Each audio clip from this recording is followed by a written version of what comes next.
금융위원장 인사청문회 보니까 삼부토건 얘기가 또 많이 나오더라고요. 네, 삼부토건. 삼부토건에 대해서 의원님 질의도 하셨던데 네. 어떠셨습니까? 질의하면서 뭘 느끼셨습니까? 어떻게 질의하셨어요? 삼부토건은 제가 질의 네. 안 해, 거기서 뭐 안 했고요. 예. 제 앞순서가 신장식 의원인데 그 제 앞에서 하고 해가지고 내가 똑같은 걸 할 수는 없어가지고 다른 질의를 했었는데 예. 그래서 이제 그 보충 질의 때 하려 했더니 또 그 앞에 또 다른 의원들이 몇 분이 또 하셔가지고 제가 이제 핫한 굳이 주제였습니다. 똑같은 삼부토건. 내용을 할 필요는 없었는데 네. 이거 관련해서도 정말 답답하더라고요. 그러니까 이 금융위가 금융감독원을 관리 감독하는 그렇죠. 저 금융 정책을 담당하는 저 정부기관이잖아요. 그러면 주가 조작에 의심이 있을 때에는 그거에 대해서 조사라는 명령을 할 수가 있거든요.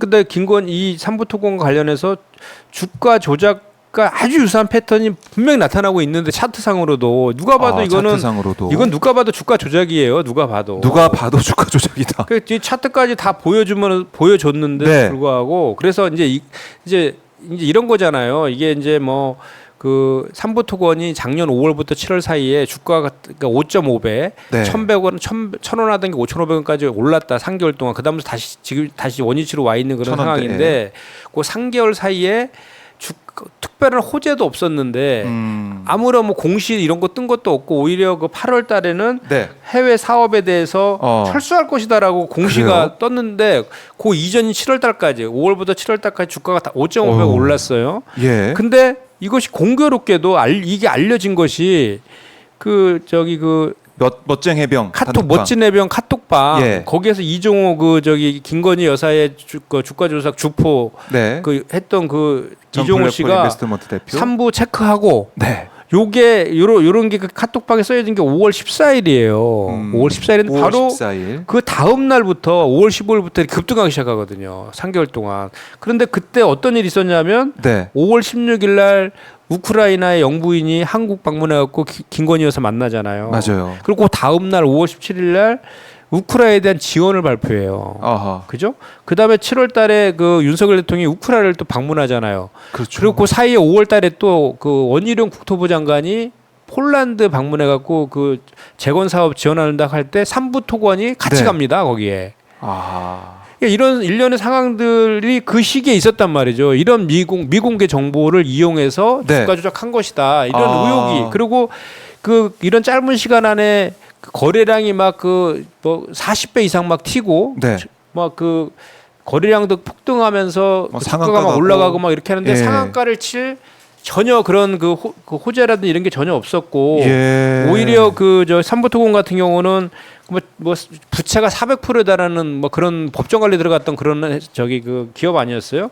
그러면 뭐 이렇게 그 윤석열 정부와의 네.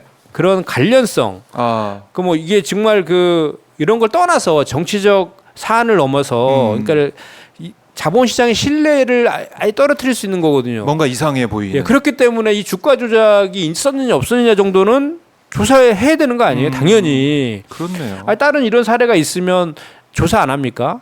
당연히 하잖아요. 그래서 그 조사 명령권을 발동해라라고 하는데 네. 대답을 안 해요. 대답은 안 해요? 네, 그 몇 명의 의원들이 되풀이해서 질문했는데도 끝끝내 대답 안 하더라고요. 야. 그러니까 이게 이제 알려지게 된 계기도 그렇지만은 의심을 갖고 있는 게 결국에는 이종호 전 대표가 VIP를 김건희 여사라고 얘기를 하고 네. 나중에 뭐 김계한 사령관이 했다가 김건희 여사라고 하고 또 김건희 여사의 인연도 있고 또 우리가 윤석열 대통령 부부는 뭐 결혼시켰다 뭐 이렇게도 얘기했다고 전해지고 있고 연관성이 이렇게 높은 상황에서 삼부토건이 삼부라는 말이 뭐 골프장에 삼부가 또 없다고 하니까 군부대에는 삼부토건이라고 또 짐작을 우리가 해볼 수 있는 상황이고 또 공교롭게도 삼부토건 관련된 여러 가지 정부 이게 재건사 관련돼 가지고 여러 가지 것들이 엮이면서 급등한 그런 주식이 됐고 그러면 과연 무슨 일이 있었고 어떤 자금들이 들어간 건지 이런 것들이 궁금한 건 당연한 거 아니겠습니까? 그럼요. 거기에서 조사하라라고 국회에서 계속 얘기했는데 금융위원장 후보자는 즉답을 안 했다.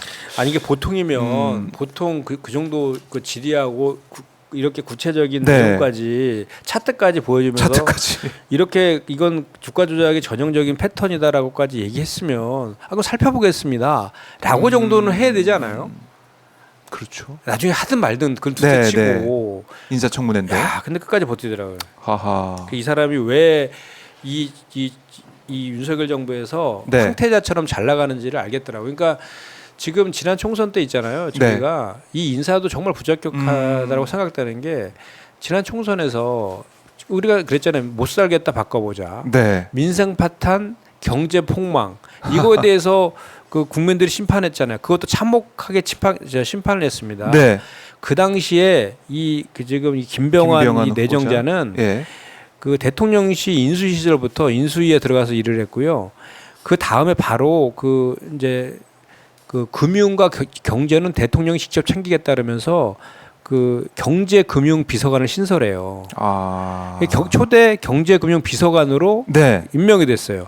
최상목 경제수석하고 경제 전반에 대한 컨트롤 타워 역할을 했던 사람이거든요. 그렇군요. 그런데 그 우리 아까도 말했지만 민생 파탄 경제 폭망에 가장 큰 원인이 있는 사람이 이 사람은 이 사람 책임이 있는 사람이라. 그런데 또 얼마 지나지 않아서 기재부 차관으로 또 승진을 하다가 그렇더라고요. 다시 이번에는 역대 최연소 장관급 금융위원장으로 또 오는 거예요. 그러니까 윤석열 정권 때 네. 승승장구한 그래서 황태자라고 불리는 이런 사람인데 아하. 사실은 가장 큰 책임을 져야 될 사람이 지금 네. 장관으로 이렇게 승승장구하는 것이 과연 국민정서에 맞는 것이냐 이런 그 문제 제기가 있는 후보이거든요. 이런 내정자임에도 불구하고 그런 것들에 대해서 그 질문을 이렇게 하면은 네. 살펴보겠다 정도 나와줘야지. 그래도 좀 그 우리가 그냥 그 윤석열 대통령이 시키는 대로 해서 이렇게 승진한 거 아니냐라는 그런 거를 꼬리표를 조금이라도 뗄 수 있는 거 아니에요? 그렇죠. 그럼에도 불구하고 안 하더라고요. 그만큼 야 이게 참 더 이상해 보이네. 김건희 여사가 정말 예. 무섭긴 무섭구나. 유아 독존이구나 이런 생각이 들어요. 결국 뭐 대통령 눈치를 보고 있는 게 아니냐 이런 비판 어제도 계속 쏟아졌는데 금융위원장 위원장으로서의 자격이 있느냐 이런 논란은 계속 될 것 같네요. 이제 청문회 보고서 채택은 어떻게 됐습니까? 그래도 아직 지금 논의하지 않았는데 네. 내일 모레 정도 할 것 같은데 정말 그 뭐랄까요 이렇게 우리 후보자들이 우리 의원들이 질문하는 내내 그 답변하는 그 태도라든지 내용을 보면서 네. 정말 의원들이 많이 실망을 했고 질타를 많이 했었어요. 음. 제가 이제 질문을 한 3가지 정도를 했었는데 첫 번째 제가 질문한 게 뭐냐면 그 당시에 2022년 9월 28일 날 레고랜드 사태 터진 거 기억나시죠? 그 유명한 네. 레고랜드 사태. 그렇습니다. 그 김진태 지사가 네. 그 디폴트 선언해가지고 아. 그러니까 그 지자체가 지급 보증한 것을 디폴트 선언하는 바람에 뭐 그러니까 채권 시장이 완전히 지금 뭐 국내로부터 완전 신뢰를 상실했던 맞아요. 그래서 한전이나 도로공사 등 그 공기업의 채권조차도 유찰되는 초유의 사태가 발생했던 그야말로 국가 경제가 거의 휘청거렸던 그런 사태가 레고랜드 사태 아닙니까? 그 네. 당시에 이 사람이 경제금융 비서관이었어요. 그러니까 제가 물어봤죠. 이게 그 9월 28일에 발생하고 10월 23일 날 무려 25일이 지난 다음에서야 정부가 50조 플러스 알파 지원 대책을 발표할 때까지 25일 동안 네. 뭐 했냐. 아하. 그런데 뭐했냐? 정말 좀 기가 막힌 건 뭐냐면 그 인사청문 요구서에 그 본인이 이제 저 장관으로 내정된 이유들을 쭉 적거든요. 거기에 레고랜드 사태에 대해서 적시에 대응함으로 인해서 금융시장 안정화에 기여했다. 아 그렇게 써놨어요. 이렇게 써놨어요. 그러니까 제가 화가 나서 네. 물어봤죠. 그 지금 좀 전에 얘기한 것처럼 이렇게 국가의 경제 상태를 공황 상태로 빠뜨린 그런 거에 대해서 그게 치적이라고 하는 게 과연 제정신이냐 당신이 이렇게 질타를 했어요. 그랬더니 표정이 막 일그러지더라고. 제가 그래서 그거에 대해서 막 이제 뭐 이런저런 변명을 하길래 영상을 딱 틀어줬죠. 네. 그 당시에 22년 레고랜드 사태 터진 다음에 한 달 뒤에 열린 국정감사장에서 네. 당시 김주연 금융위원장이 사과했거든요. 늦장 대응해서. 그러면은 죄송하다. 정부가 인정한 거잖아요. 그 당시에. 그러니까 그 영상 보더니 또 인상이 미간이 찌푸러지더라고요. 그러니까 내가 그래서 예. 아니 그러니까 그 당시에 그 장관은 사과하고 있는데 그 당시에 경제금융 비서관 당시에는 잘했다라고 하니 이렇게 대통령실하고 그 행정부처가 네. 소통이 제대로 하는 엇박자가 나니까 이런 사태가 발생하는 거 아니냐. 그리고 이게 사태의 본질은요 다 알잖아요. 그 전 정부 그러니까 김진태 지사가 전 최문수 지사 물 먹이려고 했던 거에서 기인한 거에 대해서 윤석열 정부도 문재인 정부보다 전 정부 탓으로 돌리려고 네. 컨트롤 타워로서 역할을 일부러 방기한 거였잖아요. 그때 얼마나 기억나는 장면 있잖아요. 왜 그 난리가 났는데 김진태 지사가 해외 출장 갔었잖아요. 맞아요. 그죠? 그래서 뭐 공항에서 기자들 만나서 뭐 거기서 해명하고 막 그랬던 그때 기억이 뭐라고 했는지 기억나세요? 뭐라고 했죠? 좀 미안하게 됐다 그랬죠. 진짜 맞아요. 또 기가 막힙니다. 논란이 컸었습니다. 네. 그런 지적을 했는데 결국에는 뭐 정부가 네. 뭐 잘못했다 이런 걸 다시 한번 어떻게 보면은 지금은 다 잊어버린 건지 아니면은 우리 그 진심이 아니라고 얘기하는 건지 모르겠지만은 어제 청문회만 보면은 별로 이 금융위원장 후보자 같은 경우는 별로 생각이 없는 것 같아요. 사과할 생각이나 잘못했던 생각은. 사과하면 지금 장관하면 안 되니까. 장관하면 안 되니까 장관의 부적격자는 될 것 같으니까 그걸 자기가 한 거에 대해서 네. 부정할 수가 없는 것이죠. 그 이제 한계를 갖고 있는 후보인 거를 또 스스로 확인한 거죠.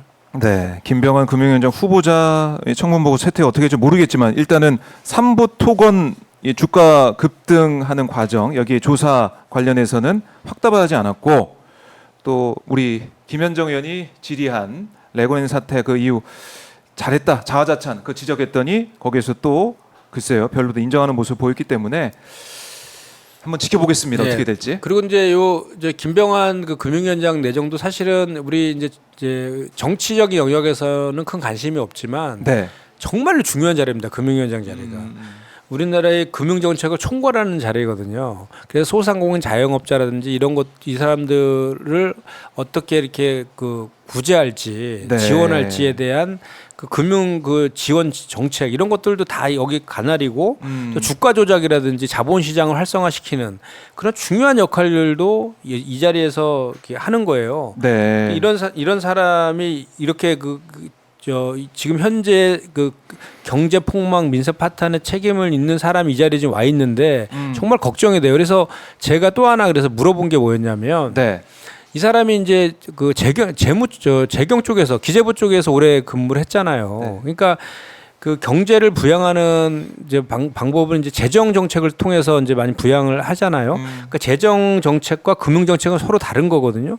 근데 네. 재정 정책 쪽에서도 이렇게 실패한 인사가 과연 그거보다도 경험이 없는 금융 정책에 대해서는 과연 잘할 것인가에 대한 기본적인 의문이 있는 거죠. 네. 이분이 이제 그 21년도, 22년도에 있잖아요. 문재인 정부 때 경제정책국장을 했어요. 기재부에서. 그 당시에 있잖아요.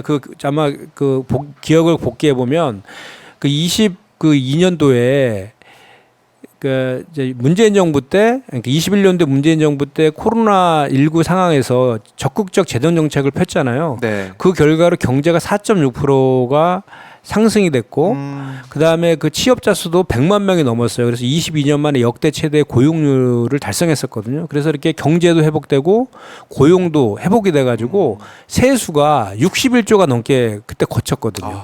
지금이랑 딴판이네요. 예, 그리고 22년도에도 이제 5월 10일 기점으로 그 윤석열 정부고 그 이전은 문재인 정부였잖아요. 그때에도 52조가 넘게 초과 세수가 거쳤어요. 그때 윤석열 대통령이 대선 때 그 공약한 거 소상공인 자영업자 지원하겠다. 그거 공약했었거든요. 그거를 그 59조 추경해 가지고 실제로 했잖아요. 네. 그 재원이 어디서 난 겁니까? 바로 61조 초과 세수 있었기 때문에 국채 발행 없이 그걸 한 거예요. 그거를 자기 치적이라고 또 써놨더라고. 거기에서. 예. 그래서 제가 해서 그 치적으로 한 거 맞죠? 그러니까 맞죠. 그건 치적 맞죠? 그 잘한 거잖아요. 그 적극적 재정 정책. 코로나19 상황에서 적극적 재정 정책을 핀 거는 잘한 거다. 그게 재정 정책이잖아요. 그런데 지금은 그 모두 뭐라 그럽니까? 코로나19보다 더 어렵다고 힘들다. 예. 더 어려운 상황이다. 그러면 그 코로나19 상황보다도 더 비상한 재정 정책, 확장적 재정 정책을 써야 되는 거잖아요. 그런데 지금 현재는 어떻습니까? 윤석열 정부에서는 건전 재정 얘기. 건전 재정만 얘기하고 있으면서 재벌 대기업들 부자 감세만 하고 있잖아요. 그 결과 작년에 세수가 어땠습니까? 56조가 펑크 났잖아요. 올해도 그 세수 결손이 날 게 이제 예상되어 있어요. 본인도 예상된다고 그러더라고요. 근데 그 중에서 가장 큰 그 세수가 펑크난 게 법인세예요. 15조가 넘게 펑크가 났어요. 네. 그래서 제가 이제 따져 물은 거예요. 만약에 이 세수가 일단은 그 사람이 기재부 차관이었잖아요. 그러니까 그 세수 추계를 잘못한 게 일차적인 책임이 있어요. 재정건전성 얘기했으면 세수가 펑크나게 그 세수 추계하면 안 되잖아요. 그렇죠. 그거에 대해서 분명 책임은 이런저런 또 핑계 대더라고요. 근데 핑계 대자는 자리가 아니잖아요. 어쨌든 그런 것까지 예측해서 그걸 맞춰야 되는 그런 자리인데 네. 그러면 이렇게 세수가 펑크난 게 예를 들어서 민생이라든지 뭐 경제를 회복하기 위해서 적극적인 재정 정책을 피다 보니까 네. 세수가 좀 부족해졌다라고 하면 좀 이해가 되는데 그게 아니잖아요. 그것도 아니죠. 부자 감세 탓이잖아요. 그래서 제가 물었어요, 다시. 그래 후보자는 그 문재인 정부 시절에 경제정책국장 시절에 했던 그 적극 재정 정책으로 그 돌아갈 그 정책을 필 생각은 없느냐라고 했더니 여전히 재정 건전성이 중요하다고 하더라고요. 달라진 거 아닙니까? 이 입장이. 재정 건전성만 중요하대요. 네. 그러니까 그 바꿀 생각이 없다. 그러니까 비상한 시기에 비상한 정책을 통해서 해결해야 될 그 후보자 자격을 스스로 박탈하는 거죠. 사실은 아하. 이게 그 뭐라 그럽니까 이게 그 재정 건전성도 작고 예. 또 이렇게 그 경기도 부양하고 이런 것도 이런 저 재정 정책을 할 때에는 그러니까 예를 들어 감세를 하면서 재정 건전성을 주장하는 것은 당연히 지금 세수가 펑크날 수밖에 없고 적재 예산을 필 수밖에 없는 그런 상황을 초래하는 건데 두 마리 토끼를 엇박자는 걸 잡으려고 하니까 이런 것이다라는 것을 제 얘기가 아니라 조중동에조차도 비판하고 아하. 있는 그런 상황이거든요. 그러니까 기본적으로 이제 부자 감세 논란 여기에 대해서 그걸 하면서 어떻게 또 재정 건전성 또 세수 펑크 안 나길 바랄 수가 있을까? 예. 이런 그러니까 제가 비판이 나오는 그래서 거죠. 제가 그래서 이 인청을 하면서 느낀 게 뭐냐면 이 정부는 국민이 정말 안중에 없나 보다. 안중에 없고 오로지 윤석열 정부의 코드에 맞추는 사람들만 네. 갖다가 그냥 중용하려고 하는구나. 그냥 끝까지 그냥 국정기조 바꾸지 않겠다는 그 말이 허언이 아니었구나. 끝까지 그냥 그 마이웨이 하겠다. 네. 완전히 국민을 상대로 그냥 또 하나의 전쟁 선포를 하고 있구나라는 생각을 들었습니다. 이렇게 소상공인들 자영업자들이 힘들다고 하는데 정부의 대책은 모르겠습니다. 이게 코로나 때보다 더 힘들다는데 코로나 때보다 더 비상하다는데 비상한 대책 정책은 나오지 않고 있고 그냥 건전재정 이 얘기만 반복하고 있으니 여기에 대한 비판을 해주셨고 참 글쎄요. 그러니까 건전재정이라도 하라는 거예요. 건전재정 못하죠. 왜 세수 펑크가 나냐고 그러니까. 건전재정이 안 되죠. 참 이러면 안 되는데 여기에 대해서 어쨌든 김현정 의원님께서 계속해서 이제 질의하시고 정부에서 따져 물을 걸로 저희 생각을 하고요.